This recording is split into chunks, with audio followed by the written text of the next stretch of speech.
हमजाद मुझे उस वक्त बचाने नहीं आया क्योंकि मैं उस वक्त नापाक था और इसी वजह से वो कातिल मेरी गर्दन धड़ से अलग कर पाए थे।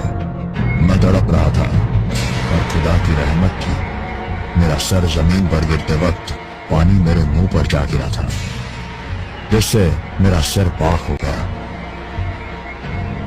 और उसी वक्त हमजाद मेरा कटा हुआ सर लेकर वहां से उड़ गया।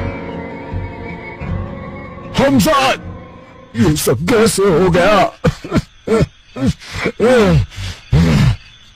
हमजाद मेरे किसी सवालात का जवाब नहीं दे रहा था। वो मेरे सर को आसमान में उड़ा रहा था। बाहर घनघोर अंधेरा था। उस अंधेरे में मेरे सर से गिरती हुई खून की बूंदें तक जमीन पर लुप्त हो रही थी।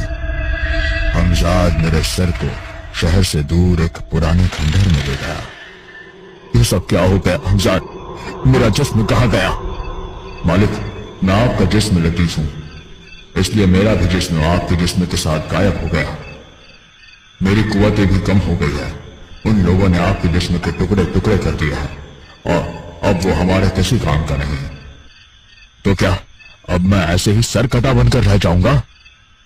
नहीं मालिक, मेरे पास एक तरकीब है। हमजाद ने मुझे वो तरकीब बताई। वो सुनकर मैं हैरान था। आपको अपना जिस्म फिर पाने के लिए रजिया को मनाना पड़ेगा।